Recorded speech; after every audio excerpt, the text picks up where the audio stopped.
Welcome. Pretty warm, I guess, although it's raining in Aurangabad. Presenting Yeah, ESG, a decade of delivery. Are we ready for what's next? We spoke about a lot of themes, and all of you, as part of the last few sessions, have been into understanding carbon footprinting, demystifying ESG, looking at CBAM, and the carbon mechanism that's coming in now. What's next? How does this all hold for us? What's the progress on climate risk? What's the corporate road to net zero? And where does it leave us, some of us professionals in ESG, some of us in operations? What is it we need to do next? Small context here. I'm the head of governance for a SEBI registered ESG rating provider. I'm into ESG since 4 decades, as Chana said, into business excellence in QSHE. Been in various industries, been in chemicals, pharmaceuticals, paints, oil and gas, into refinery, set up a couple of renewables, wind, solar, been into metals and mining, been into IT-enabled services. And that's a little bit about me here. But to give you a feel of the Dashavtas at work, I've had various hats here into tech transfer, manufacturing, tech, technology, NPD, quality assurance, also wore HR hat, been into ESG, HSE, HSSE, business excellence, process, quality improvements, and operation excellence here. Across the various gigs, on the left are the companies I've worked for. On the right are the companies that I've consulted for.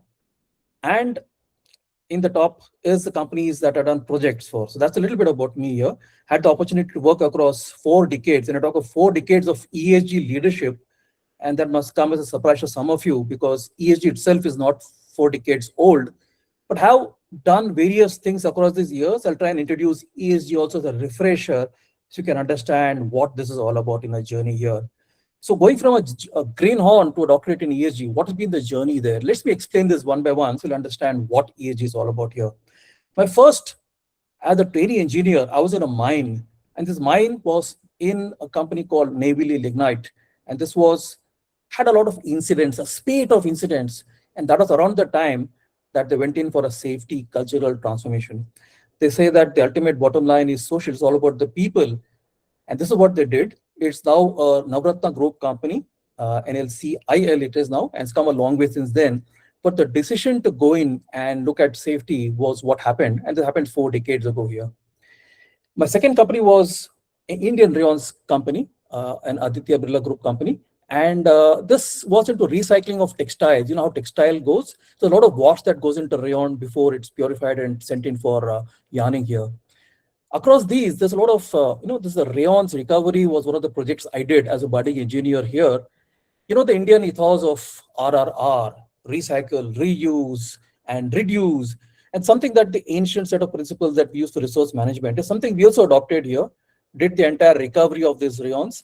So this is exactly what was the typical concept of sustainability, reusing, the triple R they call it, which is all it began in the first kind of exposure I had to a chemical process industry here. I was in a pesticide company, agrochemical company, a Gada chemical company, where they set up a zero liquid discharge plant and an incinerator. What's so novel about sending that? That's a standard thing you'd say here. But this friend was around 35 years ago when the pollution control norms itself never mandated having this here discharges. Also, this was the most polluted industrial estate in India. This was ahead of compliance. A lot of what ESG also is going ahead, going beyond compliance. Asian Paints was the company that I had interesting exposure, one of the most mature companies, I'd say. But this announced the launch of a product, a decorative paint called Apcolloid Royal. Apcolloid Royal was supposed to be launched around Diwali, but sometime before D-Day, some months before it, there was a major fire at its mother factory in a plant in Mumbai called Bhandup. And this caused a major disruption. How do you manage the entire production? We were part of a couple of other plants in Patancheru and Ankleshwar. We set up a substantial capacity expansion, ramped up the capacity, and made it possible to make this decorative paint and launch it in time for the festive season here. So managing business continuity, managing interruptions is also a large part of what sustainability is all about. Dr. Chana and me worked together in a company called Castrol, where the quality transition, if you thought you were ISO 9001 company, you thought you're good, you're the ultimate in quality management systems. But that's the time when a lot of the OEMs came into India, the Fords, the Hyundais, the Nissans, And of course, the Indian companies also woke up there, Ashok Leyland and the rest, Nissan. So this is where the entire quality management system, the quality improvement, Ford came up with this FMEAs, the TS 1649, the standards went up. So those standards were pushed up here. So this is how the OEMs also raised the bar for quality in this company here. BP was the first company where we put up Asia's first project of wind farm, and this was in a place called Dhule, and this is where the entire carbon credits for BP was got here. Now, why does a British company want to put up a project in Maharashtra in India? You might ask there. If you know what is the climate change, what is causing the entire, the global warming there, it's not anything that's happened of late. It's about the emissions that started around the industrial revolution, around the 1850s, around when it started, not in most of the other Europe's, more not in Americas, but largely in Europe. And this is where the mandate came in for those companies. They call it the global north, to reduce the carbon footprint and economies of scale, and of course the cost made it easy to do it in countries like India here, to make up for all the emissions that all began with the industrial revolution and causing the climate impacts change today. So what we're suffering today was what happened around that time there. This also goes back to a refinery that I worked in a company called SR, where we tried to acquire a bigger giant, a Shell refinery in UK here. And when we went in, I was part of the due diligence team. When we went in there, you expect a red carpet, right? But what happened was there wasn't much of a reception there. They asked us, "Who are you?" Almost it was the other way around. How good are you to acquire us? So the pull for sustainability from a global giant is what kickstarted an oil and gas company's ESG reporting. So it works both ways, right? You think at a merger and acquisition, you are the king here. You guys do the due diligence, but also ask, how good are you to acquire us here? I was a global head at Dr. Reddy's, a mature company. 20 years it had been in business there and reporting, and all we did was make a 24-page report to help it there. But there was a due diligence from tough customers, especially GSK, and the pressures that came in. We had a spate of incidents there, and for 1 year we dropped the reporting and the question, and we hired DuPont to do a sustainable journey there on safety there. But the questions they asked us into why did you not report? Is there a gap in openness, transparency? Made us really reach beyond. We speak about getting sustainable design. As we speak tomorrow, I'm going to visit Dr. Reddy's after multiple years there, after around 13, 14 years. They come a long way here on diversity, equity, inclusion, the top of the rank on the CRISIL rating. So it's come a long way. But this was a push from tough customers. So customers drive the organization's approach and methodology there. They drive them well here. Likewise, in the pharma sector, the company called Orchid, and I think acquired by Hospira. Some of you from Aurangabad might be aware of that. This was part of the integration in Pfizer. But how this went ahead to look at the pharmaceutical supply chain initiative for suppliers, third parties, toll manufacturers, to ensure everyone was connected, was the journey that also takes care of others. So third parties integrating them, raising the bar on expectations of suppliers, the entire external stakeholders, that universe also was what a lot of companies, including Pfizer and Hospira, did. And that's what raises the bar on the organization and beyond it. I was in a group project company on Tata's called Tata Projects there. So project lasts around 9 months to 2 years. And the question they asked is, what is it we can do? We might not have scope for design so much. What can we do really in 9 months or a 12-month project? And the group again pushed and pulled its weight there. And in the competition L&T that it was, it mandated a sustainability reporting here. Convinced Tata Projects to do a maiden sustainability report with an assurance in its first year. From a simplified create, it went into a sustainable success story. So some of us are part of multinationals, group companies that drive the mandate, and that's where ESG sometimes comes in here. In the world's biggest renewable at that time, Sterling and Wilson Solar, the biggest emerging solar player, with a lot of lockdown learnings, this company waited for a listing. The IPO attracted global customers, but all of them wanted a qualification for global customers was requiring ESG reporting there. So it was in the pandemic that we really got together, did the carbon footprinting, carbon abatement, did a net carbon neutrality in its first year of reporting. And that's where I think the marketplace, the investors, and that's where ESG really comes from, the investors. When they demand a company do something, that's when you need to get into the journey of sustainability there. I was in the Middle East where a company called Granules said they had a very poor ESG rating and said, "Humne to kuch kiya hi nahi, we've done nothing." And they said the reason is that we're not reported much, we're not had any disclosures. The thrust to improve the ratings by an S&P global company is what drove them to get into sustainability journey. Also going to meet them day after to see what they've done the last 5-6 years. A big journey from going from a poor rating, almost a single digit, to now 54 plus into one of the branded companies there. So ratings also drive a lot of companies' status and progress on sustainability. Likewise, as Chana said, it was not mandatory in the past, but now the SEBI push for BRSR, the Business Responsibility Sustainability Reporting, that's really got companies like Blue Star into the ESG journey. The net zero targets that we'll speak about, even in hard to abate sectors like iron and steel, got us to using green steel, using hydrogen at Jindal Steel, a metals and mining company here. The push for life of mines extension in a Rosing uranium mine in Namibia, Africa. We spoke about our HSSERisk here. After 40 years of mining, how do you extract the mine? How do you extract the uranium still? How do you extend the line? So it's also ensure the continuity, the business continuity, and stretch the life cycle. That also is business continuity here. Currently, like I said, leading the governance, a lot of the companies talk about big things there. Like they say, badi badi baatein, but vada pav khate. There's a lot of greenwashing that happens. So this is what also is important to understand what the expectation of the marketplace is to be, clear, open, and transparent reporting. We all like to report the good news, but also reporting the bad news is very important here. So friends, what I'm giving is a context and introduction to my journey, as also explaining what ESG is, because all of these elements goes into form ESG, which is why this is so holistic and makes it very interesting for all of us to jump into here. So friends, what we'll cover today is, we spoke about the 2030 countdown. What is the deadline for 2030? There's a 5 or 4 years left now. What is it we're doing? We spoke about the SDG. We'll understand what it is and also look at the stock take here. Climate on the foreline, what the world is becoming hotter and hotter, although it's raining as we speak now, but it's getting drier, hotter. What is the climate change that's happening there? A lot of vision of the companies is 2030. From pledges to delivery, this is what you're talking about, the net zero, carbon, water, waste. Marketplace is changing, the regulation as we speak is changing. As we speak, also there's opportunity for ESG professionals where demand, skills, and the talent gaps are really heading. What was short term in the past is now not at all it happens in the speed of a second there. What's medium and long term now used to be 5-10 years is now less than 3 years. A long service award used to give for people who work 10 plus years. Can you imagine any of the current generation really working that long, that hard? Not at all. So like we said, we'll do around 40 minutes plus of sessions, and we'll try and get you at least half an hour of question and answer there. So friends, with that as the context here, let's begin with the 2030 countdown. This short session is themed 2030. So what's 2030 all about here? And we say the ESG is the way it began was the Sustainable Development Goals.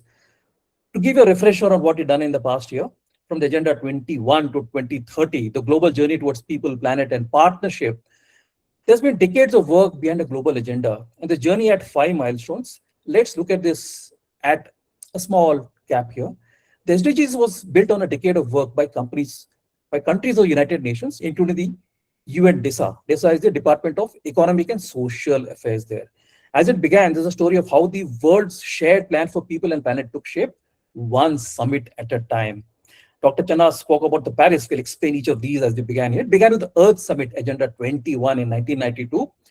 Brazil didn't quite make it into this FIFA World Cup, but that Rio de Janeiro in 1992, that's when more than 178 countries adopted this agenda, a plan of action to build a global partnership for sustainable development to improve human lives. And the focus was on human lives and, of course, protecting the environment there.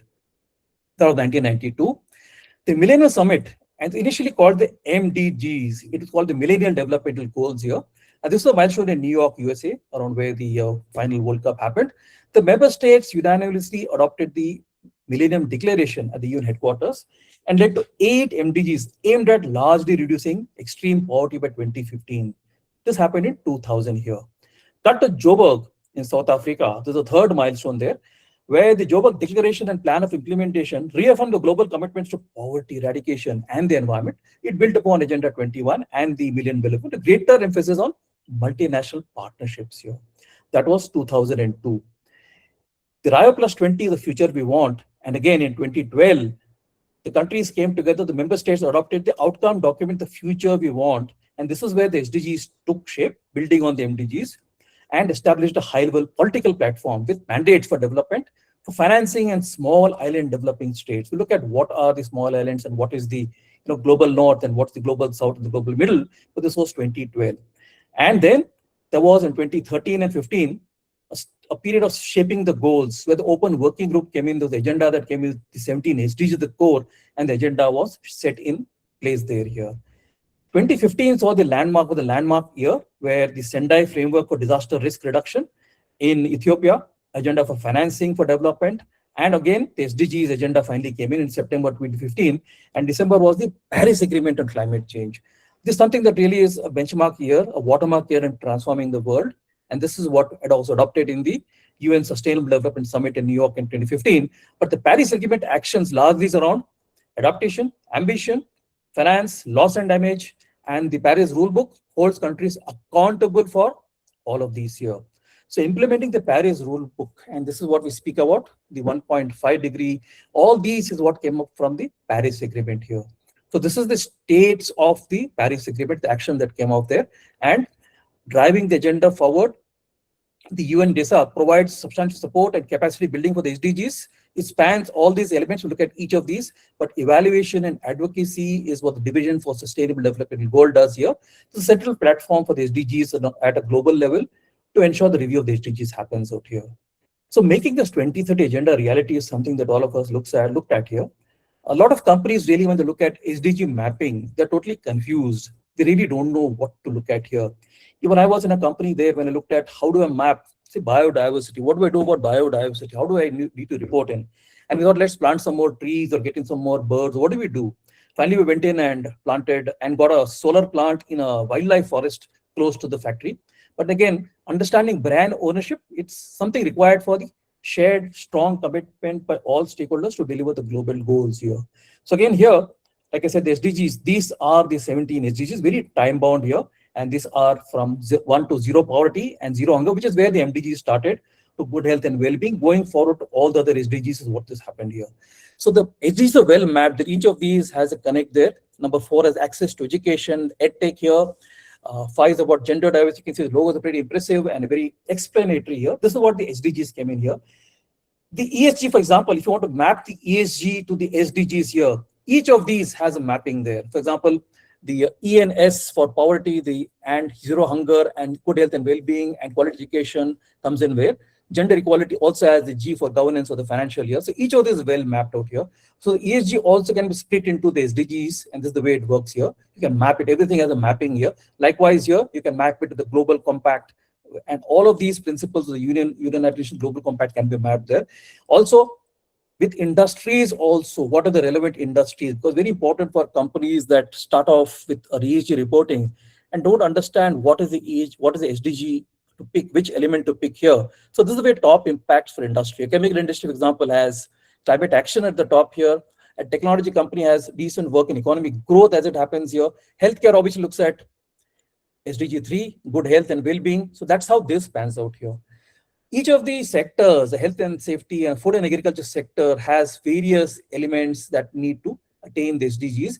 And there's a mapping across each of these in various oil and gas, including, as it might say, what is oil and gas, metals and minerals, hard to abate sectors. But the mapping of the SDG really helps them connect and understand what are the material chapters there.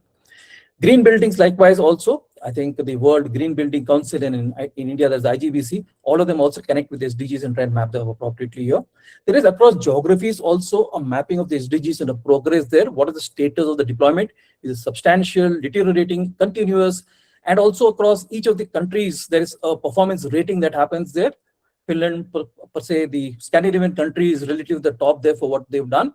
So this is where the country goes, including for the states. Each of the states also and the union territories also have the mapping in India there. So that's the interesting part. And this is the rating by Niti Aayog on where they are, the top 12 states and the bottom 5 states and the top 5 union territories. So SDGs are well mapped there, and how they are actually done. The World Meteorological Organization also maps the future there.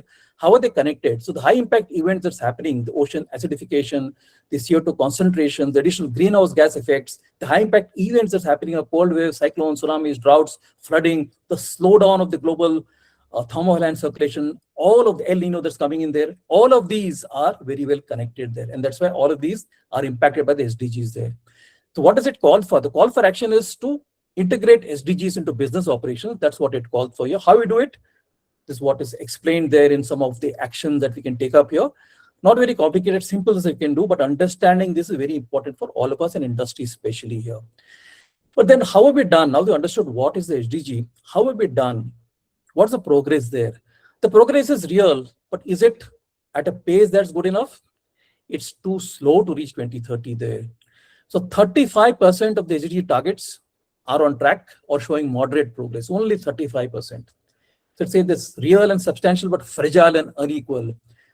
So half the targets are advancing very slowly or making very limited progress, and 18% targets are regressed below that 2015 baseline there. This calls for a global development emergency is what the UN states here. And I guess this is where they say that only 1 in 3 targets is on course here. And they say 35% are on track, moderate progress, 47% advancing too slowly or limited, 18% are regressing there. So this is where the challenge is for all that we speak. After all is said and done, far more is said, very little done. So that's the challenge facing all of us. If you look at the scorecard on SDG, some way to go. So then there's millions lifted up. That was the kind of action that we came in for the MDGs here, but yet there are millions left behind here. So what the world gained is education. 100 million plus children and youth gained education. The infections went down since 2010. The power of various countries has gone up here. Electricity access has improved there. Tropical disease has kind of been eliminated there. But what the gaps even on the right are the ones that is there. There's still 800 million people still in extreme poverty. People 1 in 11 still having experienced hunger. A lot of companies, they adopt this SDG, looks at eliminating hunger there. Drinking water, access to these slums or proper settlements is where people lack what they have here. And displacement has been doubled since 2015. So if you look at the stock take on SDGs, some way to go, friends. The steepest climbs in 2013, zero hunger, 9.1. Quality education, 57%. So that means some upgrade here. Clean water, I think 2.2 billion lakh safe drinking water. Decent work, 12.9%. And again, life below water. You're talking about life below water. 40% of the targets are regressing. You look at the IPCC reports, there's a big challenge there. And again, finally, the consumption and land is 40% of targets there. So I guess the steepest climbs to 2030 are these. These are the challenges. And if you want to look at it, take goals with respect to entities there, this is what you need to focus on in your small little way here. Right, friends, ambitions outruns the financing. This is the money problem. So basically SDG financing, this is the gap here. And this is where the record debt servicing cost for low and middle income countries is $1.4 trillion there. So you can see that the 6 priority areas, given the balance there, the drop in official development assistance, this is where the funding gap actually is. The 6 priority areas, food systems, energy access, digital transformation, education, jobs and social protection, climate and biodiversity. These are the ones that we really need to look at and focus on here. So that's the final verdict on SDGs and where we are. And I guess that brings us to the other big burning question there. And that's the fire that's happening there. That's climate, where the burning gets the earth hotter, drier, and longer here. So with this climate and climate change here, this is something that is really scary there. And for the last 6 years, Siberia in 2021, wildfires scorched more. So this is the kind of area that been scorched there here, right? Although they say the nature kind of has its way of turning around, it's very regressive, but also takes care of itself, the cycle that takes care of itself. There's been challenges even in Siberia there. Icebergs are melting. My last stint in the pandemic was in Australia. This is where it started here. The big fires in Australia there across the months here. My last gig was in Namibia. When I came in there, this was the Etosha forest, which had the scarred elephant as one of the memories that comes in there. The wildfire that engulfed the animals that burned to death out here. And recently, and yet what this is, friends? Which state, which country? Yeah, very much in the news of recent region. This is the fire that happened after the last football final. Yeah. So around this time is when there's a lot of protests there because of the fires in Canada. A lot of the impact happened even in countries where the places or the football matches were hosted there. The fires affected and there's a lot of hydration breaks given in between every half. But this is where the challenge came in, the impacts of climate change. And also there were challenges about the diversity, equity, inclusion. Argentina and Spain, an all-white team versus a kind of mixed team. Some people like Iran, the war that happened, countries that are not allowed to enter some countries there. Some officials are not able to qualify. So diversity, equity, inclusion, climate change, all these are mixed feedbacks from the impact of climate change here. So the paradox is the less land burned, the more carbon is released here. So again, looking at it, the global burnt area versus the fire emissions, you can see that across the last 2 years, 2024-25, the fire season versus long-term average since 2003, that's the last 3 years, 8 billion tons of carbon dioxide has been emitted, sixth highest on record, even though there was 9% less land burned there. What happens is the fire hits dense carbon-rich forests. It happened in the Americas. It happened recently as well. California burning there. Emissions is 4 times average in Bolivia, 3 times in Canada, where the recent fire just happened here. So the global fire emissions topped the fossil fuel output of 200 plus countries. And there's a global shocker that there's a whopping kind of increase there. And again, this is something that is interesting. There's a movie I saw the last week called 300 degrees. So 300 degrees is the temperature at which the wood actually ignites there. That's the flashpoint, the details of ignition and wood here. The hotter, drier vegetations cross that 300-degree threshold faster, and climate extremes preload the fuel, and that's what caused the forest fires there. So again, the challenge here is the cost when fires break out here. This is the kind of people exposed to wildfires worldwide, the losses, assets globally, and the people who are evacuated. You must have heard of what's happened in Eaton, California, and the Palisades fire there. And again, the WHO Air Quality Index. Closer home, you know what's happening in the capital there. All the fire that happens, the kind of the farmers who burn their entire, plants and stuff there, is what causes the pollution levels to go high and the air quality index in Delhi to dip here, apart from what's happening right there. So again, globally also, this is statistics of what's happened there. The damages that's there are intense here, the heavy costs of fires there.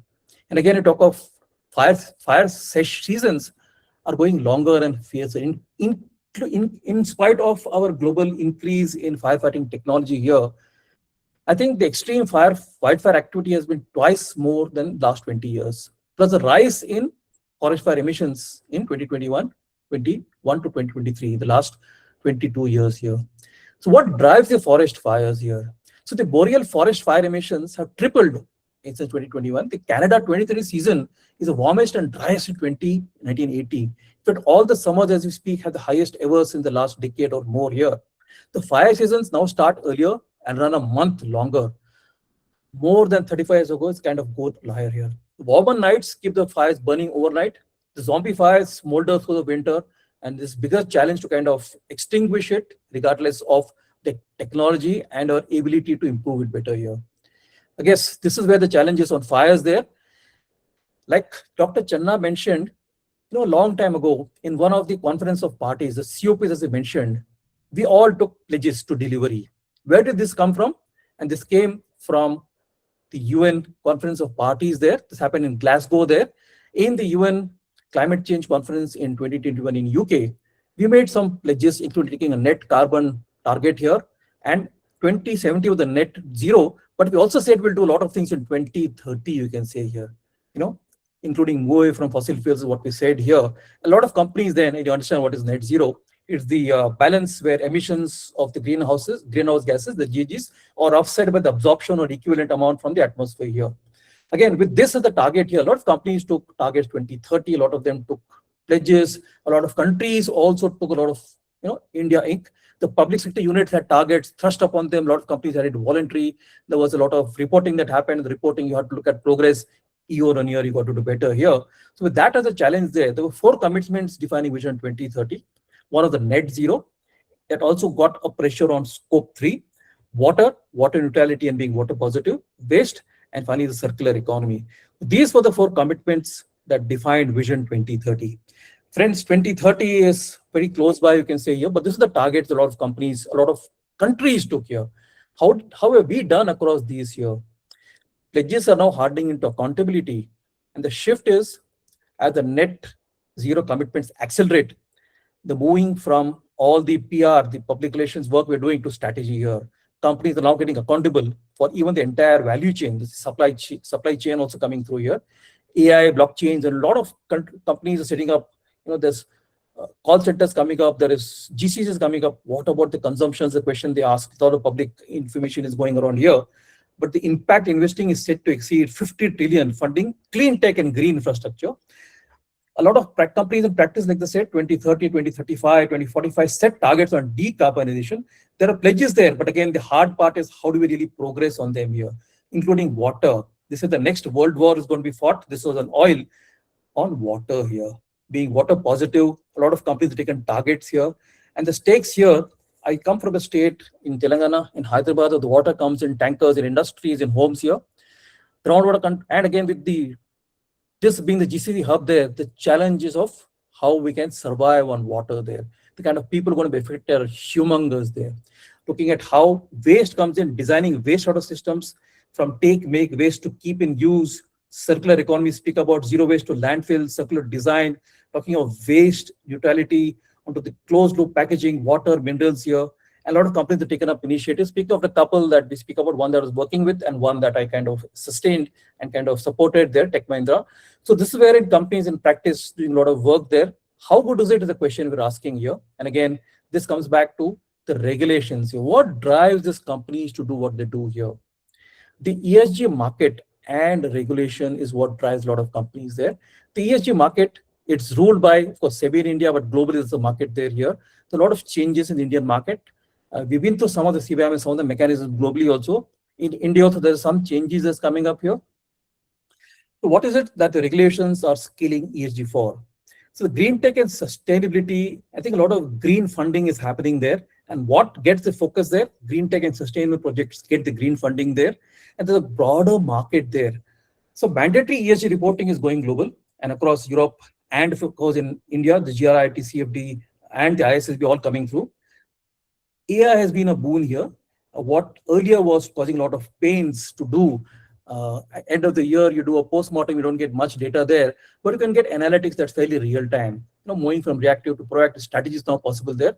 Satellite carbon tracking and automated audits make disclosures verifiable. In India also, as we speak, the space technology, the space route that's come up there, the Indian Space Research Organization has led the entire space technology, including the jet propulsion, go private. A lot of private players are doing it well. Last week, we had the first private company that set out its first rocket there into space here at Thumba. Investors and regulators are now demanding comparable, assured ESG data. A lot of companies here in the BRSR would kind of put in something that's hubris, anything that is there year on year. If you look at the reports, there's not much of change there. There's no real content there.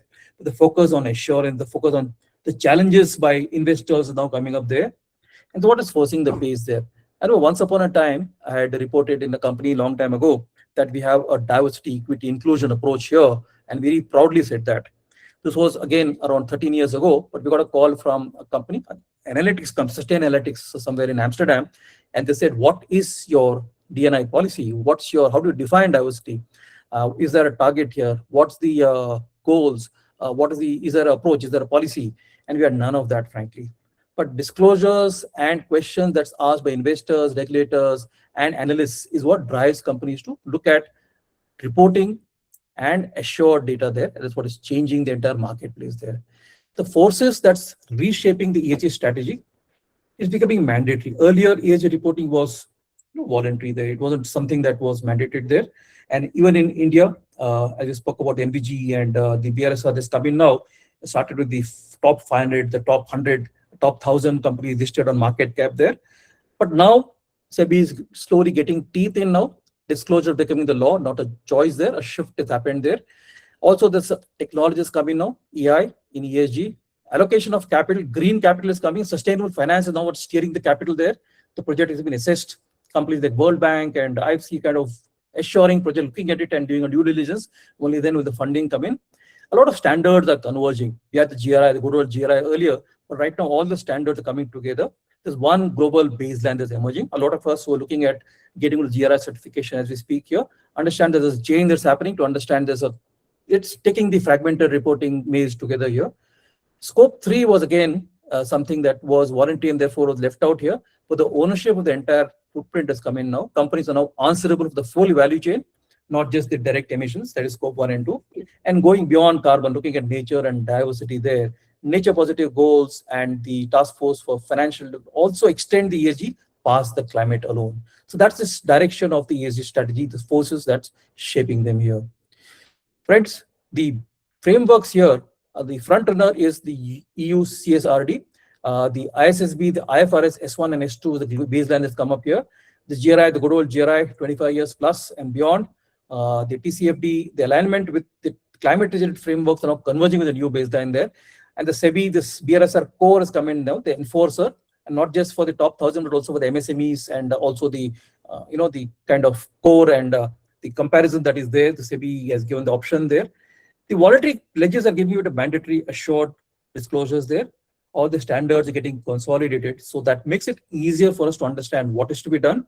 For a company to choose what platform to look at, how to report, this becomes easier going forward. And by 2030, hopefully, there'll be one report. A lot of companies think that the BRSR is one report, but companies that anyway are doing the GRI reporting, the framework, looking at CDP or looking at TCFD, again, there's one way where the integration will happen very soon here. So ESG is a driver of value, not just cost here. So the lower cost of capital and risk as ESG maturity rises is what you see here. The resilience increases and also the durability increases. So this, friends, is what ESG is all about, sustainability to sustain. Lower, resilient, durable is what makes this sustainable.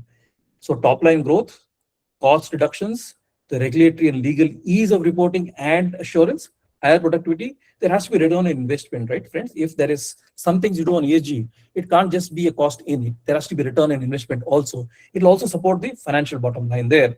And therefore, the investment will come in there. It plugs in an optimized investment and assets there.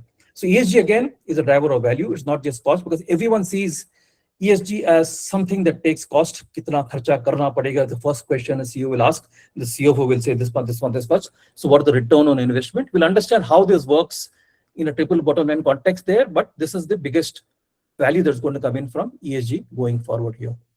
So friends, sustainability now moves into the value chain here. Most emissions obviously sit beyond the factory gate. The scope 3 challenge is what we're talking about. And how do you engage the suppliers? A lot of companies we've met with, how do they assess the suppliers? How do they engage the suppliers? How do they get them to understand that it's not really there? A lot of companies look within, not without here. How do they mandate? How do they educate? We spoke about the pharmaceutical supply chain initiative where Pfizer does a big brother. Some of the companies, Novartis, does good stuff to get everyone on board here. But this is where we could also look at getting suppliers on board here in a more equal way here. Sustainability is also about total employee engagement and total stakeholder engagement. How to engage the stakeholders, what will judge how the value chain goes in here. The value chain we speak about here, it's upon, all know about what is the scope 1 and scope 2. The direct within the premises, the bought out electricity, or bought out fuel, or bought out heat is scope 2. Scope 3 is the business travel, deliveries. And again, you could look at their contributions to the greenhouse gas emissions, upstream and downstream, the scope 3 direct and the indirect. And again, there's also the avoided emissions, scope 4 that's coming up, that's never netted there. And again, there is, as you speak topically, what's the company's Hormuz? What is the hidden dependency is a question there, the missing box there. All supply chains need to identify what is it all about here as sustainability moves into the value chain out here. So from reported assured ESG data, a lot of people now look at focus on reporting with credibility here. It all began with investors a long time back to understand how to assess a company, but regulators and investors are demanding comparable, decision useful ESG data there. It's not just hubris, any data you can put in there. It doesn't work that way. Assurance is climbing from voluntary to limited to reasonable assurance. That's the progress. Some of you attended the HSSERisk webinars will understand what this means here. And there's a global guideline that makes the disclosures comparable. As we speak, a lot of platforms, including digital, where each of these, the interoperability with each of the standards, including the BRSR, works well here. There's also satellite carbon tracking and automated audits that makes the claim verifiable.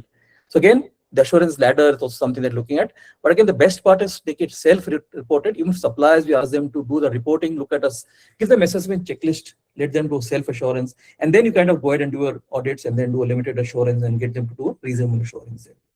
So friends, with that as the context there are new mandates for creating careers. So there are careers that's coming in now. Again, for all of you thinking there, what is happening there? The new pull, regulation creates roles there. A mandatory assurance and disclosure opens a need for qualified ESG specialists. From a generalist to a specialist, the shift, a lot of people in the earlier part thought that having a smattering of knowledge, They say the ESG, like a blind man looks at an elephant, somebody catches the tail, somebody catches the trunk, somebody catches the ear. Everyone is right. But going to specialization, the value moves to deep expertise in standards, carbon, finance, and nature there. And of course, the need to be into data and AI fluency. If you're not able to use a chat GPT, not able to do Copilot, can't, you'll spend a lot of non-value-added activities doing a lot of hard work, which is unnecessary. So you need to also pair the sector strength with analytics to lead the field here. So where are the new roles growing? The talents, opportunity, friends, ESG assurance and audits, sustainable finance is coming up in a big way. A lot of companies are looking at focused carbon, green bonds coming in a big way here, climate and nature positive strategy. ESG data science has become big. The data science that comes in, there are data specialists, analysts that look at just data science alone. If you've been into a Bloomberg, you'll understand what are the data points. A rating agency, you know that there are as many as 900 plus data points, and each of them updated each and every day. Every time Trump wakes up and tweets, there is a kind of feedback and that impact there on all of these here. And scope 3 and value chain of management here is big here. These are the mandates defining new careers there. Finally, friends, for us is, what are the opportunities here? What happens now? Is it bleak? Those who haven't are not the nerds on AI, what happens to us? Where do we go? What is there a future there? Is a light at the end of the tunnel, that of an incoming bullet train? Let's find out where demand, skills, and talent gaps are heading here. So friends, it's maturing, not shrinking, but shifting fast here. A lot of friends feel that even in the data analytics, AI fields, AI is taking over jobs. But again, there's a boom. I think like happened in the pandemic, a lot of people thought that drove in fast growth and booming demand. People had salary cuts, etc. But the booming demand really had it there. And that is the time when actually I was involved in ESG in a big way here. Correction happened since 2023. Fewer openings and flatter growth in sustainability teams per se. But now as I speak, the specialization is going. The demand is shifting from generalists to deep specialists, to topics that grow complex there. And that's where we have the opportunity there. In India also, there's a regulatory tailwind. SEBI has mandated now the BRSR core, reasonable assurance of the top 1,000 listed companies, creating an urgent shortage of qualified ESG auditors and assurance providers. I can speak from being there in the know that this is something that's going to come up here, that the market is going to boom for all of us here. Here's an opportunity for us to grab by both hands here. The roles in demand and the skills behind them: the ESG auditor, assurance provider, the strategist consultant, a finance specialist, a climate and nature positive lead, and of course the data and analytics analyst. Speaking about ESG maturity, going in from lagging to leading to looking at being predictive rather than being proactive. This is what the skill that would set you apart. So friends, the assurance and reporting standards as they merge together, the carbon accounting and scope 3. All of you have been to the HSSERisk sessions will understand this better. The data fluency in AI is something you really need to leverage. None of us can be behind this here. The deep sector knowledge, the era of the generalist is fading there, again, sad to say there. But sustainable finance and green capital literacy is coming up in a big way out here. So friends, for the next 5 years, all you need to do is look at specialize, pick a domain, focus on it, get trained, get ESG reporting assurance credentials, build the data fluency, follow the mandates, get think the value chain, think big, think beyond the boundaries, and show the impact. This is what will get you staying ahead. You can translate the ESG work into measurable business and climate value there. So friends, this is the future. This is what will get you ahead. And this is what you need to be focusing on here. So friends, just to summarize here, we spoke about the triple bottom line, the environmental, financial, and social. The financial has the focus on revenue growth, productivity, profit margins, return on investment, capital costs. If you're a listed company, the valuation of the enterprise, the risk management, you have red herring perspective to look at the internal, external risk, the appeal to the investors. This is the economic prosperity. This is measured by the economic performance. Quarter tak you have a financial report there. On the social front, you look at the community, the social impact, health and safety. You can't do a business harming people, killing people. Also fair compensation, equal opportunity, education, recognition. We speak about the equity measured by the social performance there. And then there is what we call the environmental stewardship. There's the environmental or the operational aspects, energy and water, materials, emissions and waste, operational excellence, design efficiencies, life systems impacts, process improvements. Friends, each of these is measured by performance parameters there. The typical old front, we measured only by the economic here. But the addition of the social and environmental to the economic is what is coming up now here. So they say that between the triple bottom lines here, if you were to look at the financial, it looks at decision making, if it is viable, kitna deti hai, what is the return on investment? There is what the question will be asked here. For the people from the social front, is it equitable is the question you'd ask. On the environment front, is it bearable on the planet is what you ask here.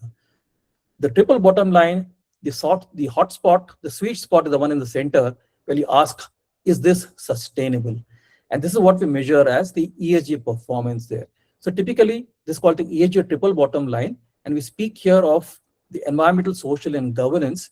Together, these three factors help determine the quality of governance. Like I said, this is where the investing community started looking at sustainability in a big way here. And this is the triple bottom line, the addition of the social and the environmental to the traditional financial year. And this is what we call the profits, the people, and the planet there. And typically, this is what we measure here. If you were to summarize the entire session into what is the next stage for us, 2030 or beyond here, a CFO would wear a hat and say, how profitable are we, or what is the profits, how viable are we? A CHRO would ask, how equitable is the decision here? A COO, a chief operating officer, would say, how bearable is the decision? But the C of the company, and that's the hat all of us got to wear and ensure that the decision is sustainable there. So friends, ESG largely is a connector of all the bottom line initiatives. It's something that creates long-term stakeholder value. You're managing risks and embracing opportunities. And any decision you make here, setting up a new plant, a new project, or doing some change here, it needs to pass through these three C's to be equitable, bearable, and therefore also viable and sustainable here. So this is what it says, and we focus about sustainable development, the needs of the present without compromising the ability of the future generation to meet its needs. This is what this talks about here. So this is the long and short of ESG. They speak about the profits, people, and the planet. That also is the triple bottom line that links to the fourth one, that's the purpose. And the purpose is what defines the organization. But the cause without an overarching purpose, prepared leadership is what you need to connect with. Just ticking the box on the triple P doesn't help. And finally, what's happening now in India also is the protest. And what's happening at Jantar Mantar, also the voice of the people there. Be it data centers or be it things that's happening, the voice of the people, stakeholder inclusion is key here. And that, friends, is the fifth P, protest here. That's the short and long of ESG, friends. So friends, 4 things to carry out of the session. The 2030 window is closing on the targets, the SDGs, and more corporate goals. The climate risk is physical and rising. Whatever the scenario speak about, the climate risk is going beyond the standards there, it's going beyond the roof there. Whatever the risk scenario is, the risk continuous scenario there, we're going to hit that here. And the fuel that ignites point beyond 300 degrees is drying out fast. Vision 2030 is 4 commitments: water, waste, circularity, and emissions. All of these are backed by mandatory disclosure, and the focus there is going to be focused there. And the talent market is maturing. Specialists and assurance really need to look at skills with the focus of the target that's coming in, the changes coming there. We spoke about what drives the demand. It's a supply and demand gap there. So that, friends, are the 4 things to carry out of the session. And that the context there, let me say that with just 5 years to reach the goals, we need to shift into overdrive there.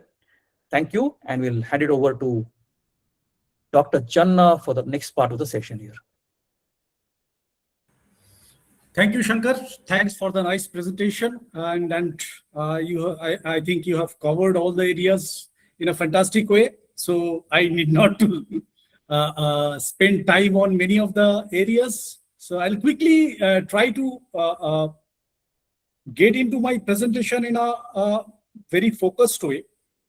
Specifically, just allow me to present. Yeah.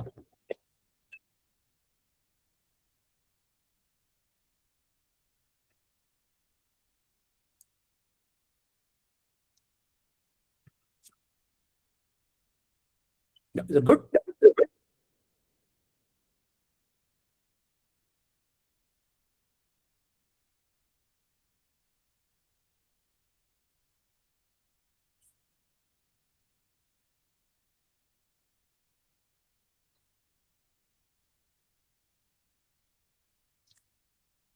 So I think all of you are aware about my profile. I'll just quickly skip it. People considers me as a internationally renowned sustainability and EHS expert, speaker and author with almost 34 years of experience in almost all sectors of the industry, starting from oil and gas exploration, blah, blah, blah.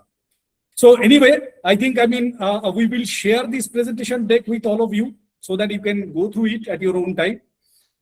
So coming to my presentation, ESG 2030, what we must know to stay ahead. So as I said, a lot of countries, including India, has taken some net zero targets. Some of the organizations like Indian Railways. Indian Railways is one of the largest railway in the country. And they have taken a net zero target of 2030. And they say that its mission is part of Mission Possible 2030. So, and if we look at some of the other organizations, so I'll just, some of the other organizations like Apple.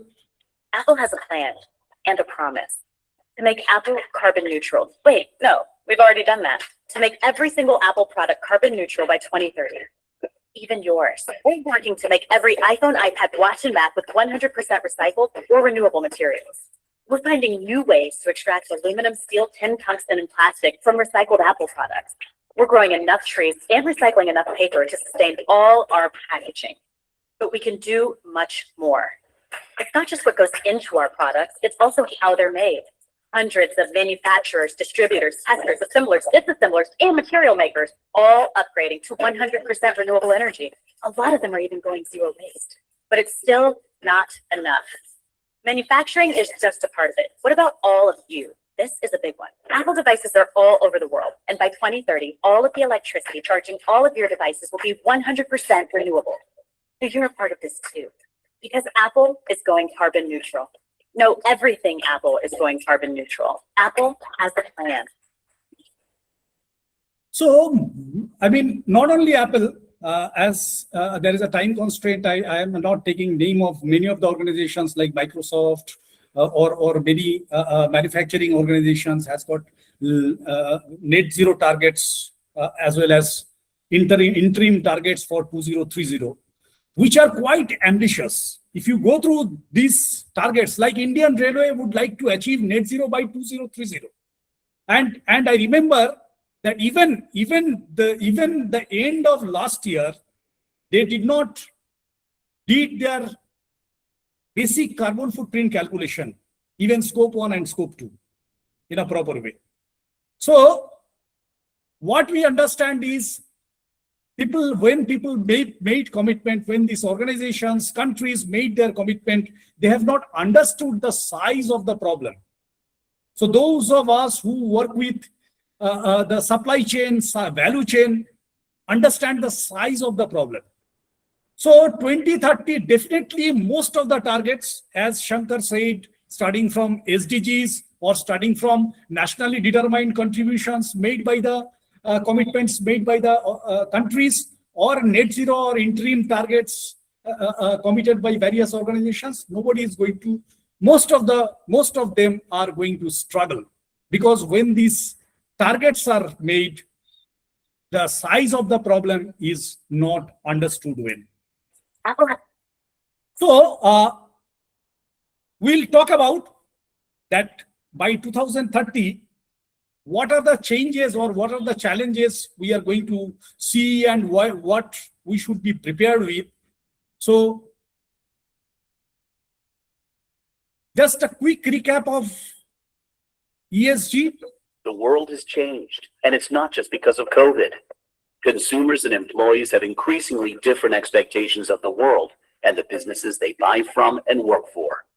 Your shareholders and lenders are under pressure from regulators and the market to prove that they're acting responsibly and investing sustainably. All will be making choices about which organizations they work with, so will yours be one of them? Each stakeholder looks at your business through their own lens, and this is your opportunity to choose what's behind it. So this is where the scenario is going to change. The stakeholders are looking at your business through your ESG. Initially, till now, we are at the ESG reporting phase. So through your ESG report, and later on, ESG performance rating and many other parameters we'll talk about. So, and based on that, those who are aware about sustainable finance, based on that, a lot of opportunities, financial opportunities available for the organizations or for the projects to get financed.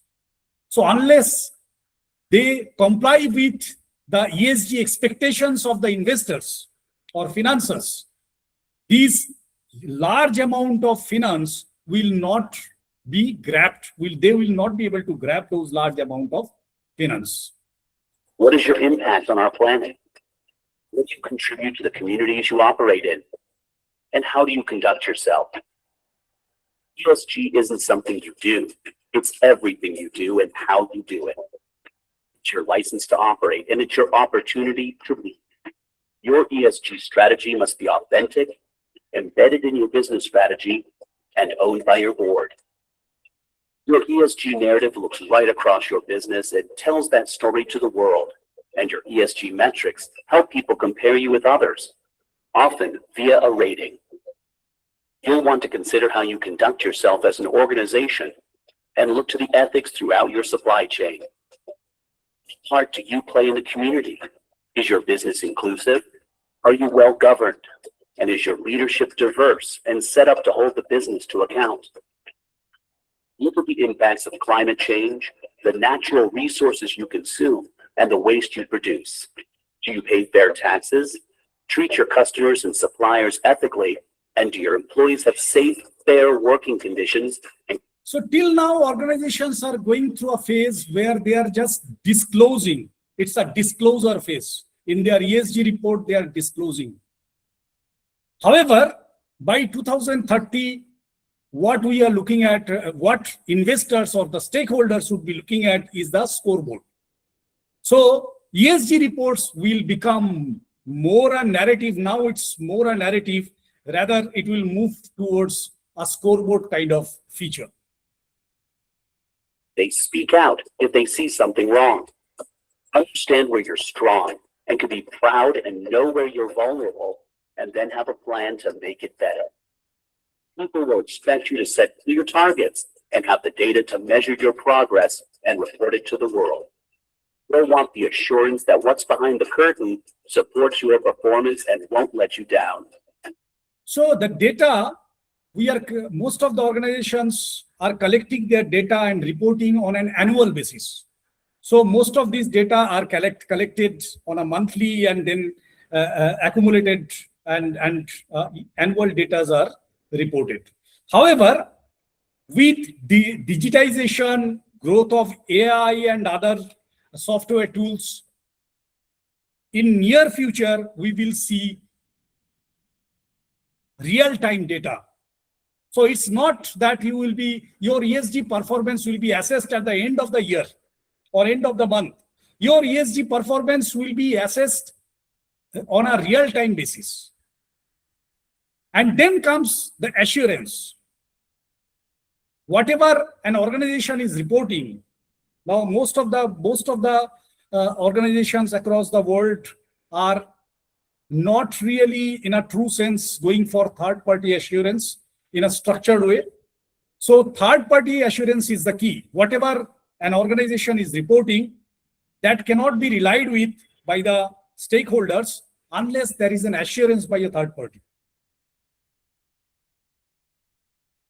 Your metrics will encourage investment and your narrative will talk to your stakeholders. When you're done, you'll have a resilient business set to thrive in a new reality, and you'll be playing your part to make the world a more sustainable, fairer, and better place for everyone. So, if we look at the first part is the stakeholders. So what will be the changes? Today's focus, changes in the focus on the stakeholders. So stakeholders, today's focus are these, and these are expected changes in their focus by 2030.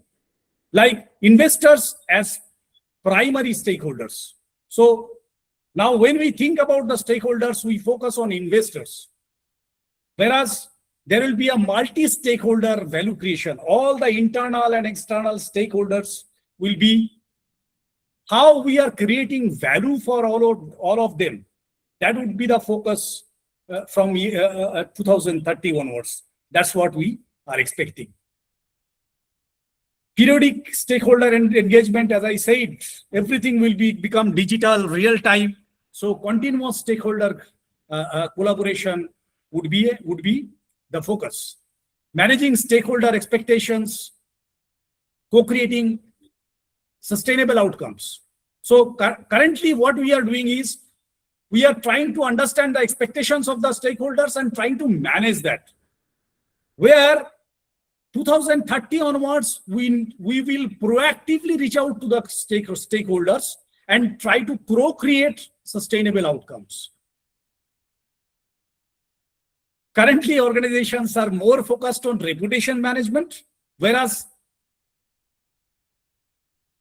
beyond 2030, building long-term trust and transparency would have been the focus. As earlier I said that currently disclosure is the focus. Obviously, performance and impact. So currently organizations are focusing on disclosures. However, after some time, organizations has to focus on performance and impact, its scorecard, and something beyond scorecard later on. So many organizations who are recruiting people today and focusing on disclosure, that people have got skill for disclosure or not, after some time, 2030 onwards, they will start asking why my ESG rating is going down. What I need to do in a different way. So what kind of specialist support I require? Organizations were internal focused, whereas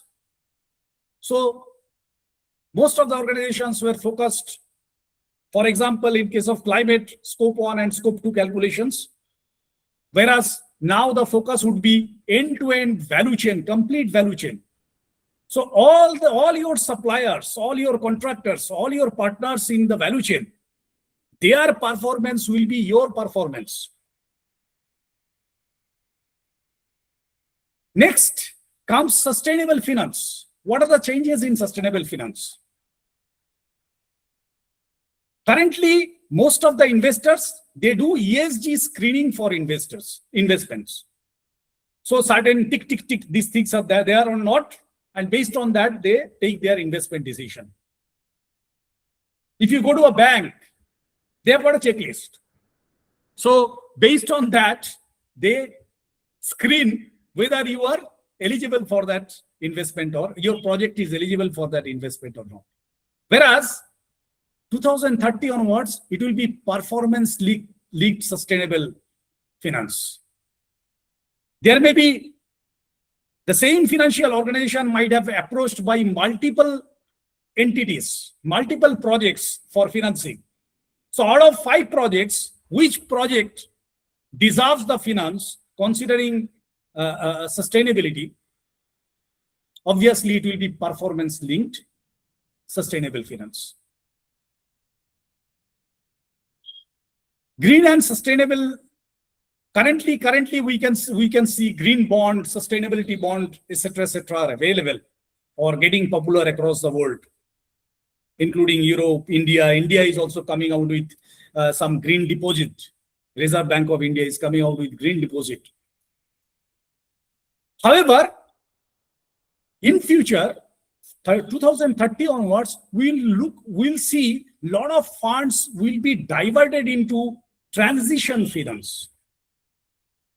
Like how we can, the finance required for like finance going into steel sector, cement sector for decarbonization, green steel.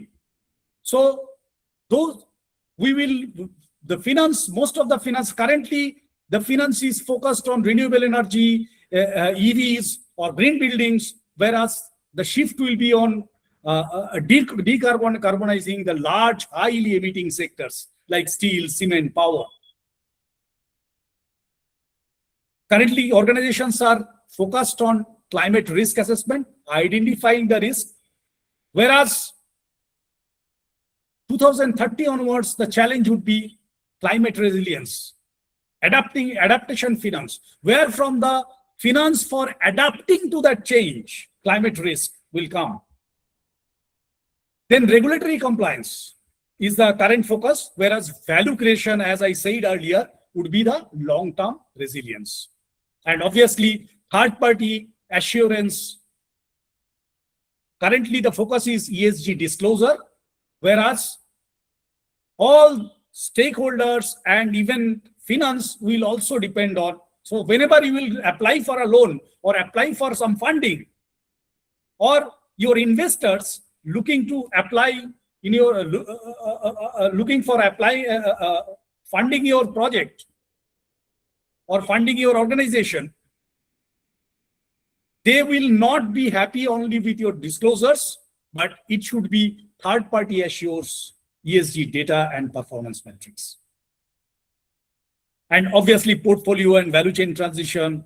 Currently, the focus is for project level financing, so which will move to portfolio and value chain transition. Financial returns with ESG consideration, like ESG supports investment decision while financial returns. So in case of most of the projects, financial return is the primary objective. Even in ESG focused projects, financial return is the primary objective. However, later on we will focus on how we are creating financial, social, and environmental values. So together, financial, social, and environmental values will be calculated. A different scale will be used instead of only focusing on financial returns. Coming to ESG strategy. So the focus, as I said, performance driven, enterprise-wide value business integration. So it's not just standalone sustainability function in an organization trying to collect data from here and there. Now, because now it is just disclosure. However, when it will be performance driven, each and every unit of the organization has to perform. It's not just providing data. It's performing, improving, and then providing data. So each and every department in an organization, each and every function in an organization has to perform. So it will be an enterprise-wide integrated business integration. Obviously, short-term ESG goals, long-term value creation. So that's the difference. And then managing ESG. Today, we focus on managing ESG risks. Whereas the future focus would be leveraging ESG opportunities. So currently, most of the organizations are identifying risks, trying to manage risks. By this time, another 3-4 years down the line. So they have been doing it for quite some time. And we expect that by 2030, most of the matured organizations, they will try to focus on leveraging ESG opportunities. Then internal operational improvement. Most of the organizations are now focused on their internal operational improvement. However, 2030 onwards, the focus will be in our value chain, in our supply chain, in our value chain. How we can make the transformation. How in our value chain, there may be thousands of suppliers, thousands of contractors, partners. How we can improve their performance. So that would be the focus, because unless their performance will be considered as our performance. So definitely we require more and more professionals who would be a part of this journey, who would be able to drive the organization and take the organization through this difficult phase. ESG implementation, continuous ESG performance engagement. So as I said that earlier it was phased, yearly, monthly, now it would be continuous. You have got real-time data. Because of digitization, because of AI, you will be having real-time data. At any point of time, you know what is your performance in water, what is your performance in emission, what is your performance in waste. Next is supply chain or value chain. So today's focus is supplier compliance, specifically tier 1 suppliers, conducting periodical audits and engagements with the suppliers. Whereas this will completely change. We will see a huge transformation 2030 onwards. Supplier performances and resilience would be the focus, because suppliers, we know by then we know suppliers' performance is our performance. Continuous ESG monitoring, so real-time data, because you have got a long supply chain. Unless you establish a process to get real-time data, by the time it is reported, by the end of the month or end of the year or end of the quarter, things are out of your hand. Already your reputation is spoiled. Now coming to cost-driven approach will be converted to more, get transformed to more sustainable and responsible sourcing approach. So currently organizations are sourcing, when organizations are sourcing or selecting their suppliers based on cost, everybody is going for focusing on L1. Whereas 2030 onwards, it is expected that organizations will start looking at sustainable and responsible sourcing. Focus on scope 1 and scope 2 currently, whereas scope 3 would be the biggest challenge. Earlier also, I have shared that we have got a detailed training program where we have got more than 50 case studies and real life calculations where how scope 3 is calculated in all 15 categories. So identifying mapping the complete value chain, calculating emissions from each and every small pocket like a financial accountant. Like your financial accountant doesn't miss a small amount of emission. So if you miss a small amount of emission or ignore a small amount of emission in your supply chain, actually it aggregates and becomes a large quantity. So like a cost accountant or financial accountant, in the supply chain, each and every emission has to be accounted. Nobody has started talking about it, but by 2030, people will start realizing it. That it's like accounting like a cost accountant. Every emission, every small amount of emission matters. Obviously, digital traceability, transparency would be focus. In case of data, as I'll be sharing the slides, you can go through it and then you can come back to me. I'll share my contact number as well. So you can come back to me if you have got any questions later. So I'll just quickly take you through the main takeaways. When it comes to data, today's focus is data for reporting.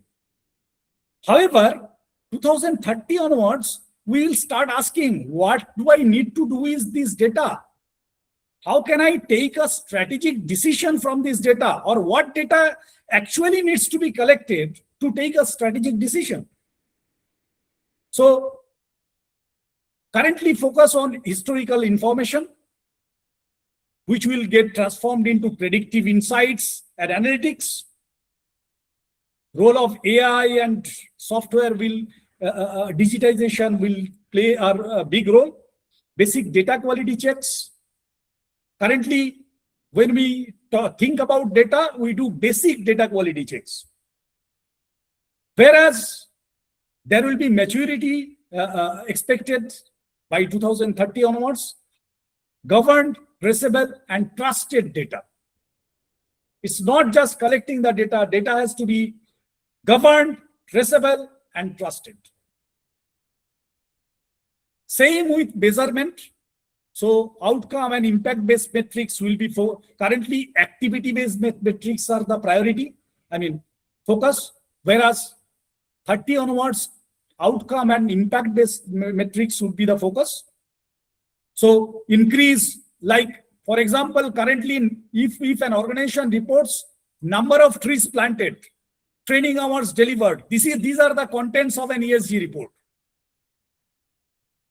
However, 2030 onwards, we'll look at, okay, fine, you have planted this many trees, but what is the contribution in diversity? How you have increased biodiversity, or how you have increased how much carbon sequestration is done?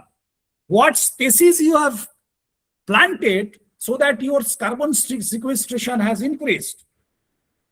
Reduction in, you have imparted training, what kind of reduction you have achieved in your workplace injuries? You have imparted safety trainings, what kind of reductions you have achieved in your workplace injuries? Similarly, currently the focus is measuring compliance, whereas the focus would be measuring performance. Now focusing on internal KPIs, whereas these KPIs will be set at an enterprise level, value chain level.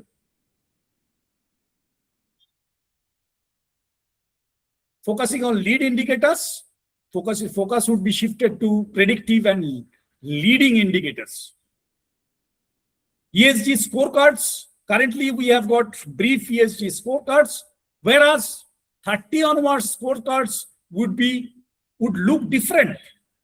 We will identify those KPIs which will create ESG value creation, which will contribute in ESG value creations.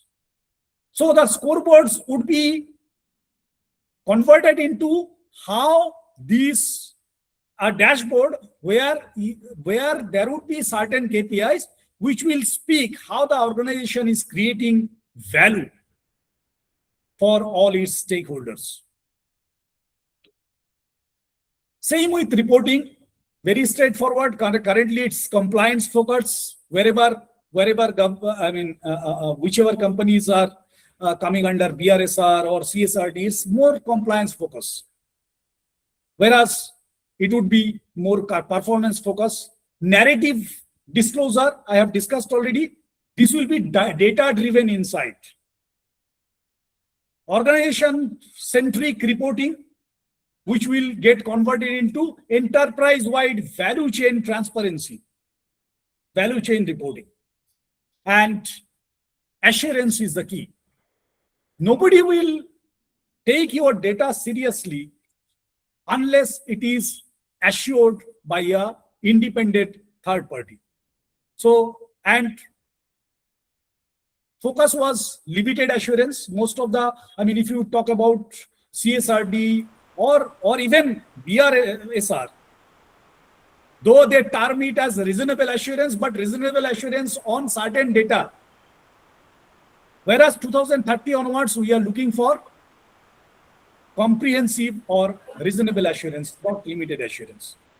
Digital continuous assurance, enterprise-wide ESG assurance. So currently, even if organizations are doing assurance, when it comes to their supply chain, value chain, hardly a very little part of the value chain is covered. Or in case of most of the organizations, it's not covered. Whereas ESG audit, somebody reached out to me before a few days and was asking what should be a duration for ESG assurance. I said by 2030, it would be year round. So like your financial audit takes place throughout the year, ESG assurance will also take place throughout the year. And it would be requiring much more number of mandates, not within, because you have to assure not within the organization, but also in the value chain, complete value chain, complete supply chain value chain. So there's a huge opportunity for the assurance professionals, those who would like to move into this noble profession of becoming ESG assurance practitioner. There is huge opportunity coming up for them because number of mandates will go up drastically. External verification. So as I said, currently organizations are just going for external verification, but in many cases, that verification is done by the consultant who has prepared or helped them to prepare the ESG report. Whereas third-party independent assurance is the focus. So there is a summary. You can go through it at your own time. Various aspects, primary focus, ESG strategy. I have just provided it. And when it comes to career transition, what are the new roles? ESG performance manager, decarbonization strategist. Earlier it was a carbon footprint analyst. The roles will get converted into decarbonization strategist. GHG accountant will become net zero program manager. ESG auditor, obviously assurance and verification professional. Supply chain sustainability manager, sustainable value chain specialist. Procurement manager, responsible sourcing specialist. So procurement is not only the priority, you have to do it in a responsible manner. That's the key. Environmentalist. So I just missed to mention that there would be huge focus on biodiversity, etc., etc. So nature and biodiversity, there will be a huge demand for nature and biodiversity experts. AI demand for, so currently all data analysts have to upgrade them with AI analytics, and the roles will become AI analytics specialist. Already you must be seeing a lot of such job advertisements here and there. So career opportunities will be demanded in 2030. Performance specialist, decarbonization net zero expert, assurance verification validation professional, nature and biodiversity specialist, sustainable value chain and responsible sourcing expert, ESG data analytics and AI specialist, circular economy and resource economy specialist, blah, blah, blah. And these are some of the future skills like performance management, ESG performance management. Till now, we have learned how to report. Now we need to learn how to improve performance, ESG performance in all areas. Assurance and data credibility would be a skill that will be in demand. Sustainable value chain management. So how to calculate scope 3 emissions in all 15 categories. If you are an expert, your demand would be more. Scope 3 calculations. Then a lot of new regulations coming up across the world, especially as we have seen that Europe is leading. So I would refer some of the European legislations like Carbon Border Adjustment Mechanism or Corporate Sustainability Due Diligence Directive, CSDDD, or the recent one, Deforestation Regulation, EU Deforestation Regulation. So we would be requiring specialists. These will create a lot of specialist roles. Obviously, decarbonization, net zero, nature and biodiversity, AI and digital ESG. So these are the focus. This is what we can foresee now down the line. So with this, I end my presentation and we will get into the question answer session. So I'll go to the chat box. There is no question in the chat box. So, yeah, Mr. Shekhar. You can unmute yourself and speak. Yes. Can you hear me now? Yeah. Thank Okay. So thank you for this very insightful presentation from both of you. I have one question relating to your slide, Dr. Channa's slide on ESG strategy, where you're talking about moving from managing risks to leveraging opportunities. So can you give me an example of how this point can be better understood when you're talking about managing ESG risks, moving away from managing ESG risks, which is today's focus, towards leveraging ESG opportunities? Can you give some examples? So instantly what comes in my mind is climate risk. So let us take example of climate risk. So currently, organizations are identifying the climate risks and taking adaptive actions. So suppose an organization, a factory which is located in a coastal area, due to and was established 25 years, 30 years, 40 years back, and due to sea level rise, now the factory has to relocate or close down. So that's the risk. Now they are doing their assessment that whether relocation is a good option for them or closure is a good option for them. So they are trying to manage their risk to find out a suitable location for relocating that factory. So that's managing risk. Now, coming to opportunities, the same organization looks at that because of this change in risk, I just missed it. And somehow, appropriate example is not coming instantly in my mind. But because of these changes in climate, there must be a geography where, or rather, when they are relocating, they try to identify a geography where more consumers are there. Suppose it's a food and beverage factory. So they identify an area where large number of consumers are there and relocate their factory, considering all other risks and opportunities. So this can be, I know that, and this may not be a proper example. Anybody in the audience, or Shankar, or sir, if you have anything in mind, please feel free to share. This is a platform to share our ideas. Instantly, nothing is coming on my mind apart from this.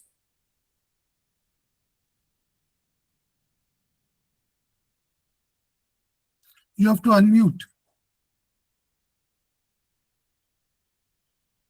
Dr. Shankar, you have to unmute. Yeah, okay. Is the screen visible? Yeah.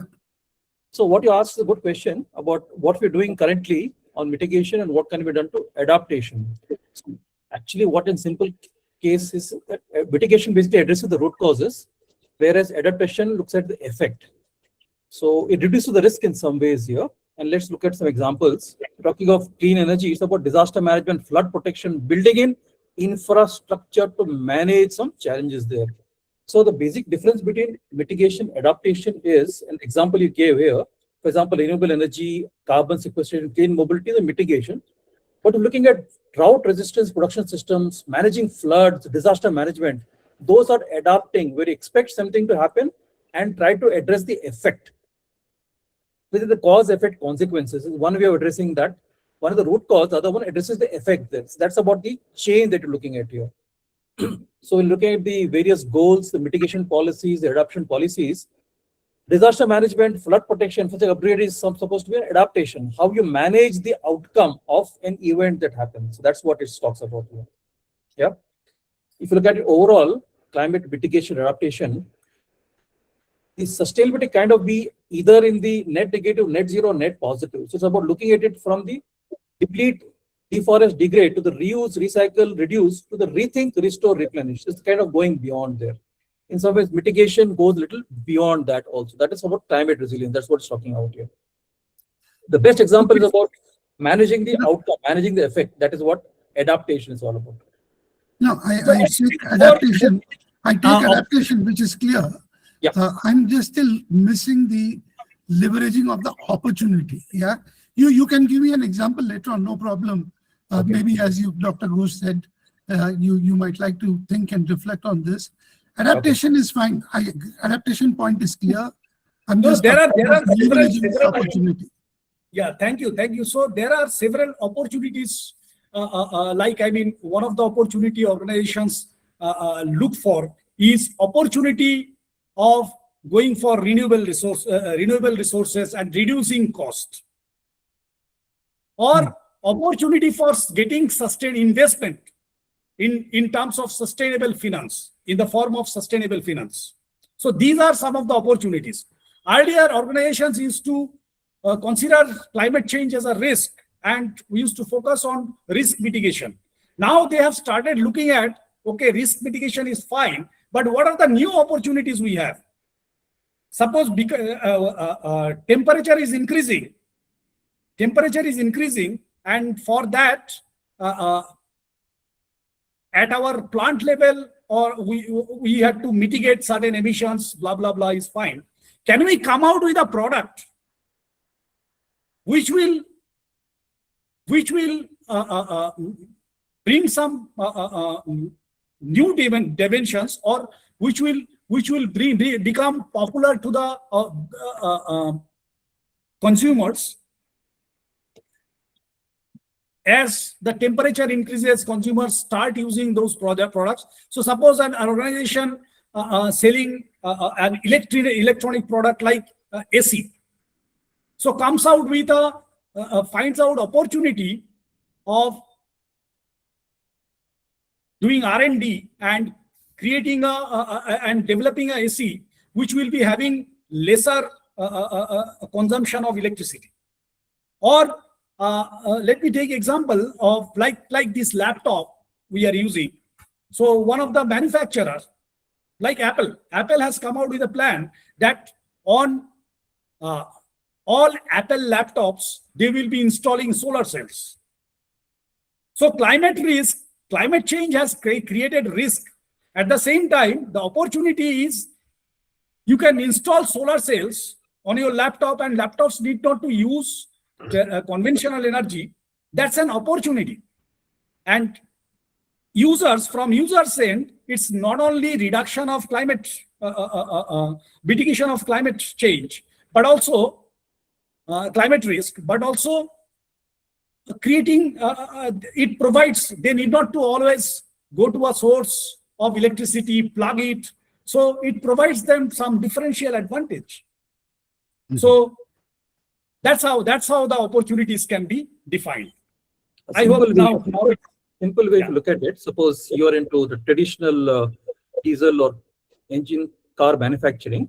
If you want to get into, say, electric vehicles, to capture the eco-conscious market that's coming in now with all limitations of charging points, this qualifies for government subsidies. This gives you an income through green financing, like you mentioned. So that's the opportunity. The risk is of your market of the traditional engines going down, EVs coming in. A shift would give you an opportunity. The risk of the market declining, but the opportunity there is you can get a green financing, you can get government subsidies like renewables and solar, what you said. So that's the opportunity there. Okay, thank you. That's clear now. And just want to make one more point, sharing my experience on a particular topic which Dr. Ghosh mentioned, that the procurement negotiations have to move more towards responsible topics relating to ESG. Now the point is, while the big companies, no doubt, have set a very clear agenda here, but we all know that bulk of the business, particularly in our country, is done by smaller companies, where discussions on cost still dominates a procurement discussion. Yeah, I mean, that's unfortunately the situation, because cost is everything now. And it's also about survival. Yeah, while it would be nice to see what you're projecting for 2030, but particularly owner-driven businesses, family-driven businesses, focus still very much on cost. So Shekhar, here again, I think the answer to that is very simple. What I said, if you remember the triple bottom line, using it as a test for making decisions, and the CFO look at it from the return on investment, kitna banta hai, that's what you look at, the value, the L1 is what comes in. But I guess that's where I think the question has to be asked from the triple bottom line. The three questions that we asked, if you remember, is the decision viable? Is it equitable? And is it sustainable? If you're able to look at that and don't have to do it 33% by 33%, you can make a greater weightage to your cost maybe. But that's when you arrive at a decision that is finally sustainable. I guess for a CFO to wear a CFO hat, that's why I said you must wear a CEO's hat and think from all these three dimensions. I guess that is what we said in the last part of what I spoke about. Right? Yeah. Does that help? Yeah, thank you. Yeah. Thank you. That- Thanks for asking the question. that, everyone, there's nothing wrong. I think ultimately profit is the ultimate bottom line. Nothing wrong in that. But finally, the decision has got to be made there, and that's where I think it's got to come in there. And that is where the entire question is, and that happens with everything else. You got to make a decision that meets the triple bottom line, and that is what is helpful there. So if you're able to do it in the logistical way, if you do it ensuring that you consider all these factors, and each of them consider that, that is what will make this really sustainable. So that's the simple trick to ensuring that a CPO or a procurement or supply chain guy also realizes that there's a bigger dimension than just the cost. It's not just the L1, but you look at the various parameters there. Yeah. Yeah. Thank you. Thank you. Thank you. Thank you. So next question is from Mr. Jana. If you can unmute yourself and ask a question. Not really questions on this Okay. exciting topic, what we are discussing. Very recent example for Indian Railway. All of us celebrated about the green hydrogen train, okay, which is just inaugurated. The beauty of this technology is not only it is a zero emitting or near zero emitting transportation. At the same time, it is also generating electricity back to the grid. So this is a huge transformation in terms of technology, where it was a mandate for Indian Railways to become net zero, and such technology is giving dual benefits. And I like to share many such examples. Risks become opportunity. And when I was working for Aditya Birla Group, an acrylic fiber plant in Thailand, and during COVID time, there is a huge, storage of waste material or intermediate product, okay, in the acrylic fiber line. So this line waste, how to convert into again a kind of a raw material. And then there is interesting customer from Spain. They become very much interested to buy such recycled material, okay, virgin plus recycled material. And that's become opportunity. Dr. Chana Ghosh was mentioning how you can make such product is a brand. That's become a brand line now. So it can happen.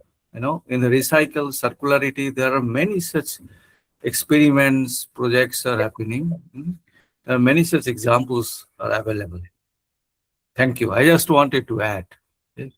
Great example. And then obviously circular economy is opportunity. Wastes, nowadays we have started realizing wastes are not risks, wastes are opportunities. Absolutely. So, fantastic. Thank you, Mr. Jana. Anybody else has got any question or like to add something? I have questions rather. See, of course, this will be ever demanding for the professionals having an interest in ESG or getting qualified on ESG. Now, as you are keep on emphasizing specialist, etc. Now there should be an house or accreditation bodies who will recognize such kind of course, such kind of trained professionals. Then only job market would recognize them. So can you prescribe something like that? What should be the syllabus, or what should be the institutes? Or nowadays many universities, including premium universities and institutes, are offering many courses. Now the credibility differs, okay? And can you prescribe something which are must to undergo? Yeah, the biggest frustration we industry people or professionals have, the biggest frustration we have is we spend our 4 hours engineering in the professional technical colleges, and then 2 hours for masters, and some of us spend much more time for PhDs, etc. But honestly, tell me, how whatever you have learned there, how much could you apply in your work later on? Or when you go out and recruit from a college, how much is your expectation from them that they have learned these things from the college? So probably when it comes to industry specific knowledge, you need to learn fundamentals, and then industry specific learning actually has to be specific. It cannot be, I personally believe, it cannot be delivered by a university or institute. There are some other constraints as well, like whether you talk about IIM or whether you talk about IITs or any other university or colleges, it becomes difficult for them to get the best industrial experts as a part of their faculty. Some of them come for guest lectures, etc. But you understand those are guest lectures. So there are challenges. So those people who do not have exposure, industrial exposures, real industrial exposures, they would be teaching someone, and you find that as credible is a challenge. Now the question is, when it comes to accreditation, again, there is no standard accreditation body. So who accreditates whom? That's also a bigger question. So anyway, I mean, we can keep on discussing on that. My suggestion is, instead of looking for certification, accreditation, go for knowledge. How you can upgrade yourself, how you can give a confidence, especially for the youngsters during the interview, how you can give confidence to your interviewers that you will be able to perform that job. That's more important. Like, I mean, I can give example of ISO 14001, ISO 9001. If you go to the industries, or if you see at a general, thousands and thousands of professionals has got this accredited, so-called accredited qualifications. But out of that, 0.0001% actually gets job. So somewhere this knack for accreditation is fine, standardization, accreditation is fine. But at the same time, we need to ensure that we learn. And we learn in a way so that we are able to apply it. That's more important. So, Mr. Jana, thanks for raising this. Yeah, that's just Anybody- thought. Would you like to add something, or anybody else like to add something to it?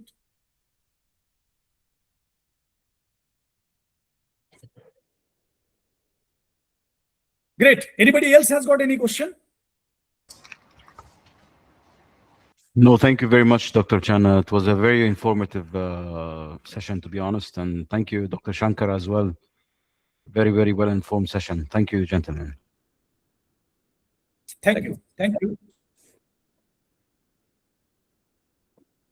So you can, those who does not have my personal phone number and email ID, you can take a screenshot of this slide. This contains my personal phone number and personal email ID. You may reach out to me for any queries. And that's mine. You can connect anytime. There's a beginning, not the end. Absolutely, absolutely. Feel free to reach out to me at any point of time. I'm more responsive on WhatsApp.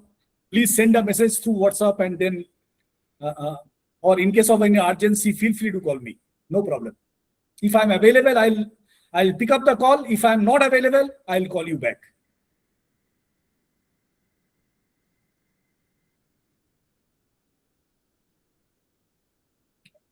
So Thank you, anybody everybody. else? Yeah, if you do not have any further question, in that case, we would like to close this session. On behalf of HSSERisk, I thank Dr. Shankar for taking out his valuable time and enlightening us with his experience and knowledge. And I also, I mean, on behalf of HSSERisk, I also thank all of you for taking out your time. But you can see very well that 97 people registered for the program. There was a craze. Some people, we kept I mean, limitation that we will not be able to accommodate more than 100 people for this program. But we kept more requests. But when it comes to really participating in the program, you could see that participation was quite less in comparison to 97 registrations. So that's why generally we do not prefer to go for free of cost programs where people do not have serious commitments. But anyway, thank you very much. I thank all of you. My sincere thanks to all of you for your vibrant participation, and looking forward to see you in the next program. Feel free to reach out to me at any point of time. Shankar, any last word from you? Likewise, stay well. Sustainability, without it, there's no future. So let's stay focused, stay together, and stay safe. Thank you very much. With this, I log out from the system. Thank you. Thank you. Thank you, guys.